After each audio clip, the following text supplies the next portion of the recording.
1926 में the hidden message in water के author मसारू इमोटो ने एक एक्सपेरिमेंट कंडक्ट किया, जिसके अंदर उन्होंने 3 जार्स लिए और तीनों जार्स के अंदर उन्होंने बॉइल्ड राइस डाले। बॉइल्ड राइस डालने के बाद उन्होंने हर एक जार के ऊपर एक लेबल पुट किया। फर्स्ट जार पे उन्होंने लव का लेबल पुट किया, और सेकंड पे हेट, एंड थर्ड पे न्यूट्रल।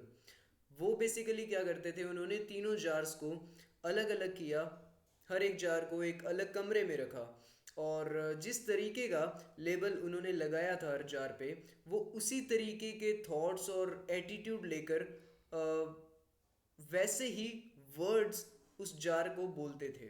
जैसे जिस जार पे उन्होंने लव लिखा था, उसके पास वो डेली जाकर पॉजिटिव वर्ड्स बोलते थे। जैसे I love you, you are so beautiful, whatever, जो भी जैसा वो बोल सकते थे वो बोलते थे। एंड जो हेट का जार था, उसके पास जाके वो नेगेटिव वर्ड्स बोलते थे, I hate you, you are not like me, you are dumb, whatever. और जो न्यूट्रल था, न्यूट्रल जार था, वहाँ पे वो जाते ही नहीं थे। ये एक्सपेरिमेंट उन्होंने 30 डेज तक किया, और 30 डेज बाद जब उन्होंने उन तीनों जार्स को देखा, तो उन्होंने ये देखा कि बेसिकली जो फर्स्ट जार था, जिसके ऊपर लव लिखा हुआ था, और वो पॉजिटिव अफर्मेशंस, पॉजिटिव वर्ड्स उसके उसको बोलते थे, वो राइस अभी भी सही है। मतलब they are not oxidised yet, not spoiled yet, और वो एकदम सही है। जबकि जो सेकंड जार था, उसके अंदर ऑलमोस्ट सारे जो चावल थे वो स्पॉइल हो चुके थे, जो हेट का जार था। एंड द थर्ड वन, उसमें कुछ रेशियो में, कुछ क्वांटिटी में चावल खराब हुए थे। तो बेसिकली इस एक्सपेरिमेंट से मासारू इमोटो ने वर्ल्ड के सामने ये प्रूव किया कि जो हमारे वर्ड्स है, जो फ्रीक्वेंसी है, एनर्जी है, वाइब्रेशन है, बेसिकली जो एटीट्यूड है, वो कितना ज़्यादा मैटर करता है वर्ल्ड में, और बड़े से बड़े चेंज को लाने के लिए भी वो पोटेंट होता है। इतना ज़्यादा पोटेंशियल होता है एनर्जी में, एटीट्यूड में, वर्ड्स में। Basically if you change your attitude, if you change your words, you can change your life. Or and related to this, today we are going to understand the concept and the learning from the book Attitude is Everything, written by the author Jeff Keller.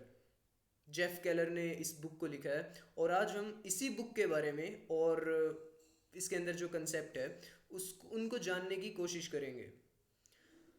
तो सबसे पहले इस book के अंदर जो author है Jeff Keller, उन्होंने अपनी स्टोरी बताई है कि कैसे वो बचपन से ही एक अच्छा लॉयर बनना चाहते थे, और उसके लिए उन्होंने काफ़ी ज़्यादा हार्ड वर्क किया, पढ़ाई की, मेहनत की, एफर्ट मारा, और वो एक अच्छे लॉयर बन भी गए।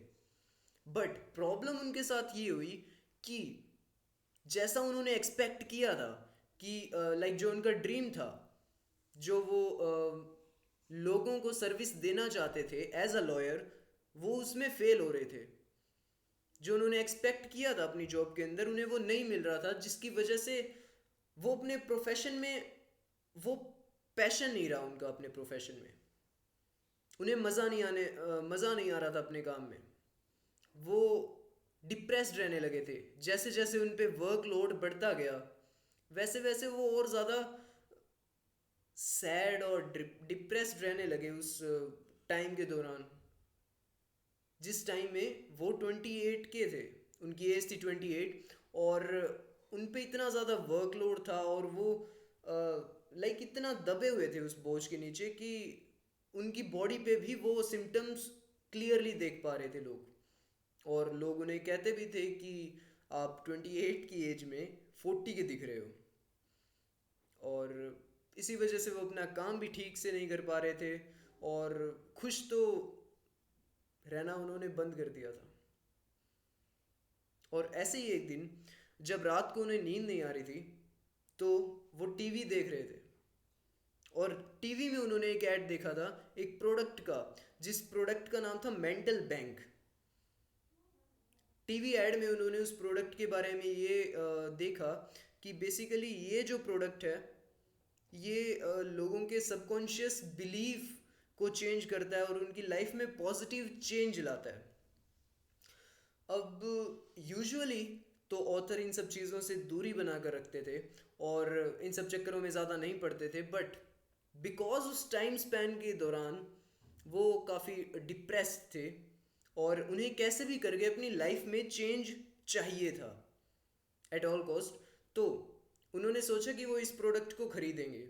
उन्होंने उसी टाइम ऑर्डर प्लेस किया और कुछ ही दिनों बाद जब वो सीडी उन तक पहुंची, बेसिकली उसमें कोर्स था मेंटल बैंक के नाम से। तो उन्होंने उस कोर्स को कंप्लीट किया और जैसे जैसे वो उसे सीखते गए वो अपनी लाइफ में पॉजिटिव चेंजेस को एक्सपीरियंस कर पा रहे थे, उनकी लाइफ में पॉजिटिव चेंजेस आने लगे थे।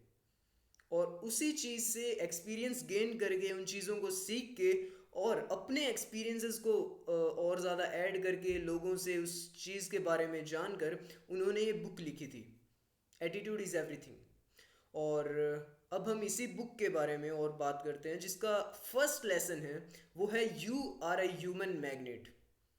You are a human magnet.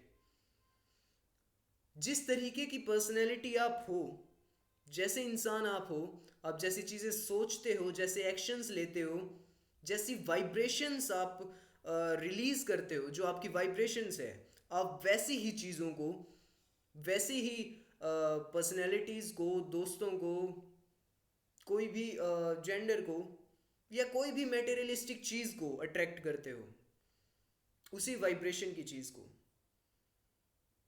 मतलब फॉर एन एग्जांपल, अगर अगर हम किसी रूम में 100 अननाउन पर्सन को छोड़ दें जो कि एक दूसरे को नहीं जानते और उन्हें छोड़ने के बाद अगर हम 1 घंटे बाद उन्हें चेक करें उस रूम में जाकर, तो हम ये देखेंगे कि जो सेम वाइब्रेशन, सेम एनर्जी और सेम पर्सनैलिटी के जो लोग हैं वो आपस में ही मिले हुए हम उनको देखेंगे। वो अपने आप मिल जाएंगे, जैसे हम होते हैं हमें वैसे लोग मिल ही जाते हैं। हम कहीं भी जाएं हमें वैसे ही लोग मिल जाते हैं। तो इसी को लेकर ऑथर कहते हैं you are a human magnet. तो जैसा आप जिंदगी में चाहते हैं, जैसी चीज़ों को अट्रैक्ट करना चाहते हैं, जैसे लोगों से मिलना चाहते हैं, जो चीज़ें आप पाना चाहते हैं, आपको पहले वैसा बनना पड़ेगा। वो वाइब्रेशन पहले अपने अंदर लानी होगी, खुद के अंदर वो पॉजिटिव चेंज आपको पहले करना पड़ेगा, तब जाकर उन चीज़ों को आप अट्रैक्ट कर पाओगे। और basically what we think we became that. और इसके ऊपर हेनरी फोर्ड का भी एक कोट है कि whether you think we can or you think we can't, you are right. आप जो भी सोचोगे वो सच होगा। तो आप आज से 5 साल बाद, 10 साल बाद, 15 साल बाद कहाँ होंगे, ये डिपेंड करता है कि आप अब क्या सोच रहे हो। दैट मीन्स कि हमें अपने थॉट्स को पहले पॉजिटिव बनाना होगा। हम जैसा चाहते हैं इन फ्यूचर, जो हमारे गोल्स है, पहले हमें उस तरीके के थॉट्स रखने होंगे। फर्स्ट स्टेप में थॉट्स वैसे बनाने होंगे, हमारी सोच वैसी होनी चाहिए। और इसी से रिलेटेड ऑथर ने बुक के अंदर डोमिनेंट थॉट ये टर्म यूज़ की है, जिनसे उनका मतलब है कि सी हर दिन हमारे ब्रेन के अंदर 60,000 टू 70,000 थॉट्स आते हैं एक एवरेज पर्सन के ब्रेन में, माइंड में। सो उनमें से बहुत सारे थॉट्स नेगेटिव होते हैं, पॉजिटिव होते हैं, अलग अलग तरीके के होते हैं। बट डोमिनेंट थॉट से उनका मतलब ये था कि जो मोस्ट ऑफ द टाइम जो थॉट्स आपके मन के अंदर आ रहे हैं, जिस तरीके का आप सोच रहे हो, वो पॉजिटिव होना चाहिए। पॉजिटिव इन द सेंस कि वो आपके टारगेट से, एम से, गोल से अलाइन होना चाहिए। जो आपकी पर्सनैलिटी है जो आप चाहते हो, आप जो भी करना चाहते हो, बस वो उस चीज़ के साथ अलाइन होना चाहिए अगर आप वहाँ तक एज सुन एज पॉसिबल पहुँचना चाहते हो तो। फर्स्ट स्टेप इज़ कि अपने थॉट्स को पहले उस डायरेक्शन में अलाइन करो। और एक बार जब डोमिनेंट थॉट, यानी कि मोस्ट ऑफ द टाइम अगर वैसे ही थॉट आपके माइंड में जनरेट हो रहे हैं, तो दैट मीन्स कि ठीक है, फर्स्ट स्टेप इज कंप्लीटेड, आपका डोमिनेंट थॉट अलाइंड है आपके गोल के साथ। और एक बार हो गए अलाइन हो गया वो, देन आप एक्शन भी वैसे ही लोगे एंड अल्टीमेटली आप वहीं पे उसी रिजल्ट पे पहुंचोगे। सो हमारा फर्स्ट लेसन जो था, you are a human magnet, उसके अंदर थॉट्स की इम्पोर्टेंस के बारे में बताया है। And let's move to our next second lesson of the book, which states that make a commitment and you will move mountains. बस कमिटमेंट बनाओ और आप पहाड़ को हिला सकते हो। मतलब कि सी, फर्स्ट लेसन में जिस तरीके से ऑथर ने, जेफ केलर ने हमें थॉट्स की इंपॉर्टेंस के बारे में बताया था, थॉट्स को पॉजिटिव रखने के लिए कहा था, बट सिर्फ थॉट्स को पॉजिटिव रख के या फिर सोच के हम कुछ भी नहीं कर सकते। मतलब देखो, जो हमारे सक्सेस है उसके अंदर 90% कंट्रीब्यूशन है हमारे एक्शंस का। हम जो कर्म करेंगे, जो एक्शंस हम लेंगे, उनका कंट्रीब्यूशन होता है हमारी सक्सेस में 90%। और जो थॉट्स हैं, जो आइडियाज़ है, उनका कंट्रीब्यूशन होता है 10%। बट हम ये नहीं कर सकते कि उस 10% को हटा दें, क्योंकि वो बेस है उस 90% का। मतलब अपने थॉट्स को लेकर कॉन्शियस होना स्टेप वन है। जब आप अपने थॉट्स को लेकर कॉन्शियस हो जाते हो कि अ, अच्छा ठीक है, अब मैं कॉन्शियस हूँ और मुझे पता है कि मोस्ट ऑफ द टाइम मेरे माइंड में किस तरीके के थॉट्स आते हैं, मैं क्या सोचता हूँ और कैसे थॉट्स मैं जनरेट करता हूँ, और कैसे बेसिकली क्या सोचता हूँ मैं और कैसी वाइब्रेशंस मेरी है। अगर आप उस चीज़ को लेकर एक बार कॉन्शियस हो गए, then the next step is taking actions on it, जो कि लेसन टू हमें बताता है, make a commitment and you will move mountains. So इसके अंदर एक्शंस के बारे में बताया गया है। और जितना ज़्यादा थॉट्स को लेकर कॉन्शियस होना जितना इम्पोर्टेंट है, उससे भी ज़्यादा इम्पोर्टेंट है कंसिस्टेंट एफर्ट। जिसके कॉन्टेक्स्ट में ऑथर अपने फ्रेंड की स्टोरी बताते हैं। उनके एक फ्रेंड है और उन्होंने अपनी एक आर्ट गैलरी स्टार्ट की थी, जिसके लिए उन्होंने बहुत सारी कंपनी से डीलरशिप की थी और उनसे लाइसेंस लिया था आर्ट्स एंड क्रिएटिव पेंटिंग्स और आर्ट वर्क का। बट उनके फ्रेंड को ये बात पता थी कि उस टाइम में जो वॉल्ट डिज्नी कंपनी है वो नंबर वन पे थी आर्ट एंड क्रिएटिविटी में, जो कि आज भी है। तो उन्हें पता था कि जब तक वो उस वॉल्ट डिज्नी से लाइसेंस नहीं लेंगे, जब तक उनके साथ डीलरशिप नहीं करेंगे, तब तक वो उस लेवल की सक्सेस अचीव नहीं कर सकते अपने बिजनेस में, वहाँ तक नहीं पहुँच सकते जहाँ तक वो पहुँचना चाहते हैं। इसके लिए उन्होंने ट्राई किया वॉल्ट डिज्नी के साथ डीलरशिप करने के लिए। बट क्योंकि उस टाइम पे वो कंपनी नंबर वन पे थी, और इसलिए वो ऐसे छोटी मोटी किसी भी इंसान के साथ डील नहीं करते थे, हर किसी को अपना लाइसेंस नहीं देते थे उस टाइम पे। इसलिए उन्होंने साफ रिजेक्ट कर दिया था उनके ऑथर के फ्रेंड को अपना लाइसेंस देने से। बट उन्होंने फिर से ट्राई किया और फिर से उनको रिजेक्शन मिला। बट फिर भी उन्होंने ट्राई किया बा, बार बार ट्राई किया उन्होंने, 6 या 7 बार उन्होंने ट्राई किया, बट फिर भी हर बार उन्हें रिजेक्शन मिला। अगर उनकी जगह शायद हम होते तो शायद हम हार मान लेते। बेसिकली हम ट्राई नहीं करते कि हम डीलरशिप लें वॉल्ट डिज्नी से। वो इतनी बड़ी कंपनी है, वो हमें लाइसेंस क्यों देगी। हम में से मैक्सिमम लोग शायद उस चीज़ पे एक्शंस ही ना लेते, बट उनके फ्रेंड ने एक्शंस लिया था। और बार बार रिजेक्शन के बाद भी वो ट्राई करते गए लाइसेंस के लिए। बट फिर भी उन्होंने उन्हें रिजेक्ट किया। बट फिर वो हर दिन लगे रहे, और ईमेल्स के थ्रू, मैसेजेस के थ्रू, कॉल से वो बार बार बस लाइसेंस के लिए ही उन्हें कन्विंस करने में लगे थे। तो आई गेस 23rd, और या फिर 24th, 24th टाइम में, 24th बार जब उन्होंने उनसे बात करने की कोशिश की, तो वो मान गए वॉल्ट डिज्नी कंपनी से, क्योंकि वो भी बार बार कॉन्टैक्ट से बचना चाहते थे और बेसिकली तंग आ चुके थे वो उनसे। तो वॉल्ट डिज्नी ने अपना एक लाइसेंस दे दिया था, टेम्परेरी लाइसेंस दिया था ऑथर के फ्रेंड को। वो भी एक ऐसी जगह पे, ये उनकी कंडीशन थी वॉल्ट डिज्नी की, कि आप एक ऐसी जगह पे मतलब अपनी आर्ट, जो आर्ट सेल करोगे जहाँ पे हम ज़्यादा पॉपुलर नहीं है, ताकि हमारी इमेज पे कोई फ़र्क ना पड़े। जैसे ये बात सुनी उनके फ्रेंड ने, वो काफ़ी खुश हो गए थे।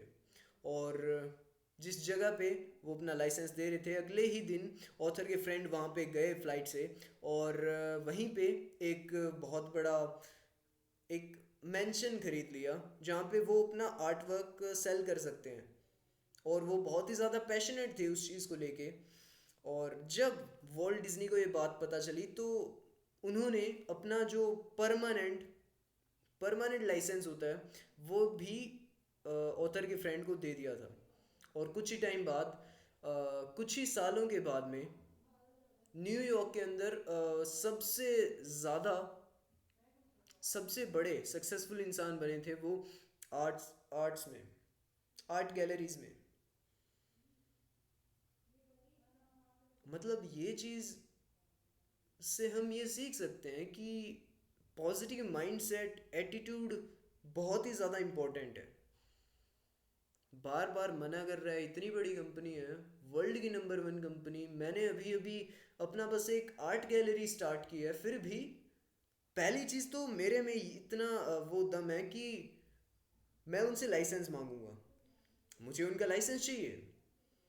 और इतनी बार रिजेक्शन, 23 बार रिजेक्शन उन्हें मिला। तो हम ये सीख सकते हैं कि कितनी भी बार हमें रिजेक्शन मिले, just try try and try. कोई ना कोई मान जाएगा, जाएगा, कोई ना कोई मान ही जाएगा जहाँ भी हम ट्राई कर रहे हैं। बिजनेस की बात कर रहा हूँ, तो इनफैक्ट किसी भी चीज़ में। एनीवेज, सो इस लेसन में जो कमिटमेंट है उसके बारे में ऑथर ने बताया है कि कमिटमेंट होना बहुत ज़्यादा इम्पोर्टेंट है। और कमिटमेंट होगा तभी वो एक एक मोटिवेशन की तरीके से काम करेगा कि मैं कमिटेड हूँ और मुझे इस डायरेक्शन में एक्शन लेना ही है। तो पहली चीज़, पॉजिटिव सोचो, अपनी थॉट्स को लेकर कॉन्शियस रहो, फिर एक्शन लो उस डायरेक्शन में, कमिट करो खुद से। Taking action is as important as thinking positively. तो यही चीज़ इस लेसन में है। And let's move down to the our lesson number 3, जो कहता है कि turn problems into into opportunity.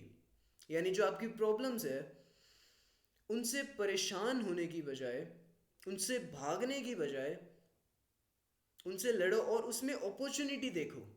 क्योंकि हर एक प्रॉब्लम में अपॉर्चुनिटी होती है, बस देखने की कमी है। जैसे कि जैसे कि मैंने वॉल्ट डिज्नी के बारे में बताया, तो उन्हीं की बात करते हैं। वॉल्ट डिज्नी पहले एक इंग्लिश न्यूज़पेपर में काम करते थे, जिसके अंदर वो कार्टून्स बनाते थे। बट वहाँ से उन्हें ये कह के फायर कर दिया गया कि वो क्रिएटिव ही नहीं है। और आप में क्रिएटिविटी नहीं है तो you are fired, go, go and I, what ever.